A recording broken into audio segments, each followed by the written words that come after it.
Hello guys, দেখো আজকে কোথায় কাজ হচ্ছে আমার। আজকে কি কাজ করছি দেখাচ্ছি। এই যে আমাদের হেড মিস্ত্রি।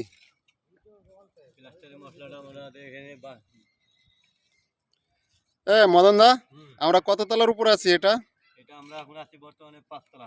5 তলা না 4 তলা? 5 তলা। 5 তলার উপরে আছি আমরা।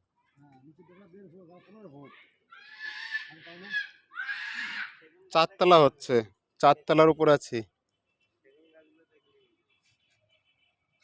খুব রিস্কের কাজ করছি আমরা। আজকে এই ভাড়ার কাজটা কমপ্লিট হবে, এরপরে নিচের ভাড়ায় যাব আমরা। কালকে আসবো, কালকে দেখাবো। কালকে আবার দেখাবো। আজকে খুব রোদ, তো ওই জন্য আমাদের হেল্পার ওই যে আমার মামা ওইখানে বসে আছে ছায়ে গিয়ে। হ্যাঁ, এইখানে কাজ চলছে। এটা আমাদের হেড মিস্ত্রি মদন দা, মনে রাখো সবাই, মদন দা হেড মিস্ত্রি। হ্যাঁ বিশ্বজিৎ, এদিকে তাকো, একটু হাই বলে দাও।